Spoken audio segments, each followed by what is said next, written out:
여러분 안녕하십니까? C채널 뉴스입니다. 북한 주민들의 기본적 인권을 보장하기 위해 발의된 북한인권법이 8년째 국회에서 표류 중입니다. 이번 19대 국회에서 실현될 수 있을지 관심이 모아지고 있습니다. 서정민 기자의 보도입니다. 지난 17대, 18대 국회에서 상정되지 못한 북한인권법 제정 작업이 19대 국회 들어 재가동될 전망입니다. 19대 국회가 개원한 뒤 새누리당 황진아 의원 등이 발의한 북한인권법을 시작으로 선진통일당에서도 관련 법안을 준비하고 있는 것으로 알려졌습니다. 북한 인권 문제는 최근 통영의 딸 신숙자 모녀 강제구금, 중국의 탈북자 강제북송 등의 사건이 사회적으로 부각되면서 국내는 물론 국제사회의 관심으로 이어졌습니다. 올 초 열린 19차 유엔 인권이사회에서 북한 인권 결의안은 투표 없이 채택됐습니다. 또 지난해 66차 유엔 총회에서도 북한 인권 결의안을 찬성하는 국가가 압도적으로 많았습니다. 북한 전문가들은 인권의 보편성을 고려한다면 국제사회의 이러한 행보는 당연하다고 설명했습니다. 지금은 이제 인권 문제는 주권국가의 영역을 넘는 보편적인 관여사항입니다. 그렇기 때문에 이것이 내정 간섭이라는 것은 이 인간 이하의 삶에서 처절하게 절규하고 있는 북한 주민들의 잔혹상을 외면하는. 이처럼 북한 인권의 심각성은 국내외에 잘 알려져 있지만 국내에서는 북한 인권법이 쟁점 법안으로 분류되는가 하면 각 당의 의견 대립으로 장기 표류하는 것이 다반사였습니다. 북한 인권법이 남북 관계에 마찰을 초래하고 남북 기본 합의서를 위반할 수 있다는 이유에서였습니다. 북한 전문가들은 인권 문제를 인류의 보편적 가치로 봐야 하며 특정 국가 사이의 합의나 계약에 구속받아서는 안 된다고 지적합니다. 인권은 단순한 국가 사이의 합의나 약속을 뛰어넘는 것이고 그뿐만 아니라 남북 기본 합의서는 법적 구속력도 없고. 한편 전문가들은 국내 북한 인권법 제정에 앞서 독일 통일 과정을 살펴봐야 한다고 강조했습니다. 당시 동독은 현재의 북한과 마찬가지로 국경 봉쇄, 탈주자 강경 진압, 정치범 탄압, 종교 자유 제한 등 인권 침해가 심각한 상황으로 평가됐습니다. 서독은 여야, 보수, 진보 구분 없이 동독 정권의 불법적 인권 유린 비판에 한 목소리를 내며 동독 주민 인권 보장에 다각도로 접근했습니다. 인권을 그 최우선 가치로 삼았습니다. 그래서 동독 주민의 그 자유, 인권 신장 이런 거는 서독 정부가 동독 관계 개선해 나간 과정에서 절대로 포기하지 않는 그런 대상이자 원칙이었습니다. 북한 인권법은 지난 18대 국회에서 외통위 법안 소위를 통과하고 법사위에 상정됐으나 당시 야당이었던 민주당의 반대로 처리되지 못했습니다. 당시 법안은 대북 민간단체에 대한 지원 확대와 북한 인권대사 신설, 북한 인권재단과 북한 인권기록보존소 설립 등을 골자로 하고 있었습니다. 북한 전문가들은 북한 인권법은 이유를 막론하고 북한 주민들의 생존권과 인권 보장을 위해 반드시 제정돼야 한다고 주장하고 있습니다. 북한의 인권 탄압이 갈수록 심각한 것으로 전해지는 가운데 이번 19대 국회가 북한 인권법을 처리할 수 있을지 관심이 모아지고 있습니다. C채널 뉴스 서정민입니다. 한강에서 피라미와 붕어 등 일부 어종의 개체가 지나치게 많아진 것으로 조사됐습니다. 전반적인 종의 수는 줄어들었으며 강에 설치한 구조물 등으로 유속이 빨라지거나 낙차가 커지는 등 생태계 환경 변화가 원인으로 지적됐습니다. 조은희 기자의 보도입니다.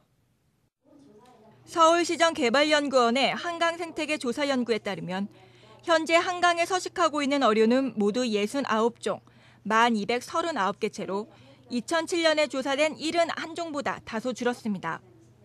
문제는 청계천과 잠실 수중보 등 보건하천. 이곳의 경우 피라미와 붕어, 누치 등 일부 종의 개체수가 지나치게 많아졌으며 종의 다양성 지수가 매우 낮아진 것으로 조사됐습니다. 서울시정 송인주 연구위원은 피라미와 붕어 등을 섭식하는 육식성 어류 대부분이 돌 밑에 서식하지만 수변 정비 시 설치한 구조물 등으로 인해 유속이 빨라져 서식 환경이 사라졌기 때문이라고 그 원인을 지적했습니다. 또 잠실 수중보의 경우 보의 폭이 매우 좁아 어류가 어도를 찾아 이동하기 어렵고 청계천 주변은 오염물질이 적치돼 어류 서식과 산란에 부적합하다고 분석했습니다.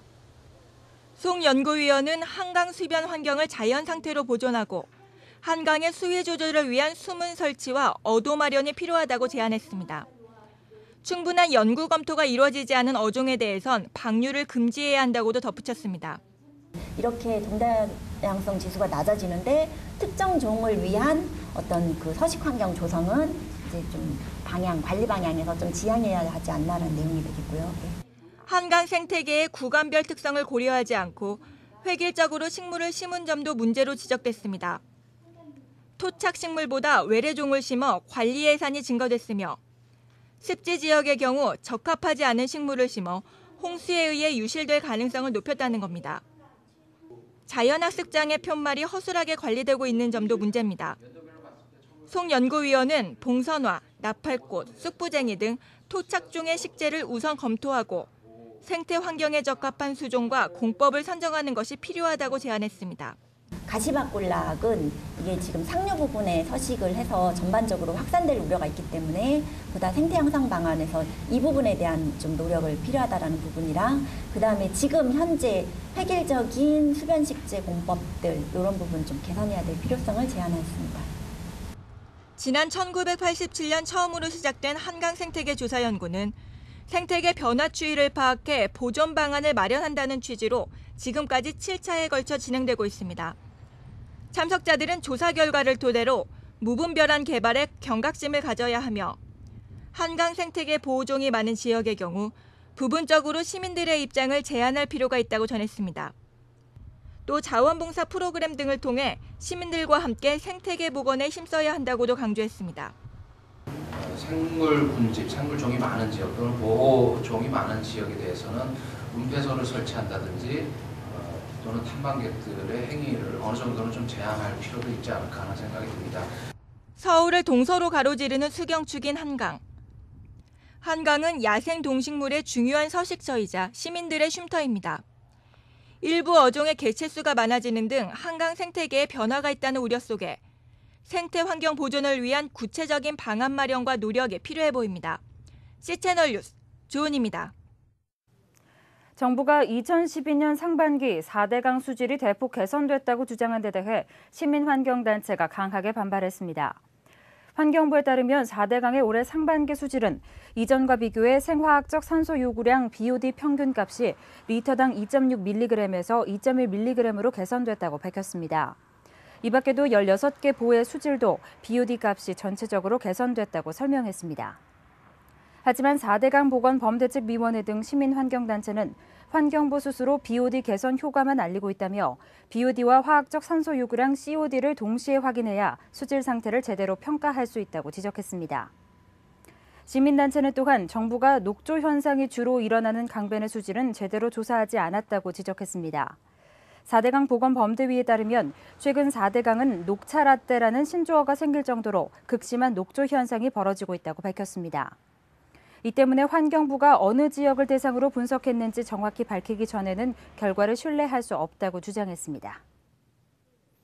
회사 돈 수백억 원을 횡령한 혐의를 받고 있는 CTS 기독교TV 감경철 회장이 피의자 신분으로 서울중앙지검에 출두해 조사를 받았습니다. 감 회장은 2002년부터 2004년까지 CTS 사업 건축 과정에서 공사 원가를 과다 계상하는 수법으로 회사 돈 수백억 원을 빼돌린 혐의를 받고 있으며 검찰은 이미 지난 연말 CTS 본사 등을 압수수색한 뒤 관련 수사를 진행해왔습니다. 검찰은 이번 소환 조사를 통해 횡령 여부와 규모, 돈의 사용처 등을 집중 추궁했으며 조사 결과에 따라 사법 처리 수위를 결정한다는 계획입니다. 한편 감 회장은 24일 오전 10시 검찰에 출두할 예정이었으나 검찰청 입구에서 기다리는 취재진을 피해 4시간 늦은 오후 2시경 조사실에 들어갔습니다.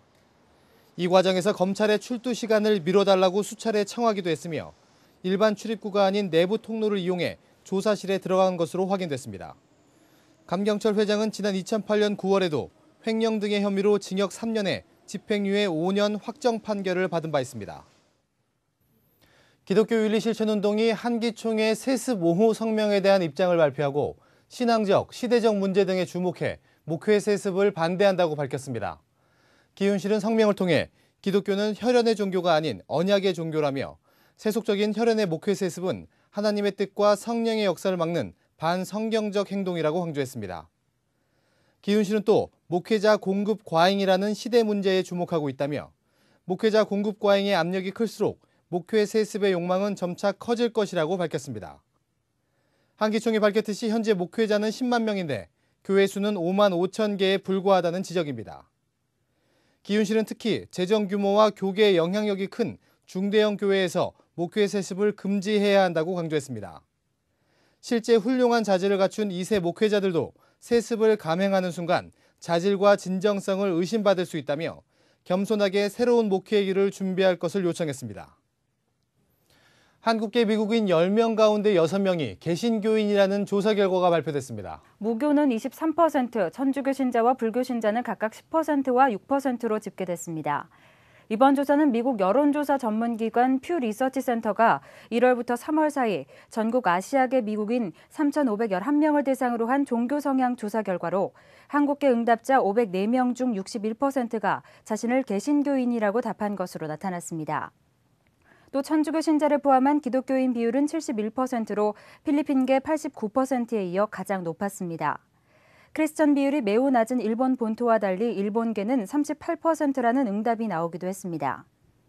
한편 보고서는 아시아 출신 이민자가 급증해 전체 인구의 5.6%에 달하고 있다면서 불교와 힌두교 신자들의 비율이 2%로 증가해 유대교도와 비슷한 수준이 됐다고 전했습니다.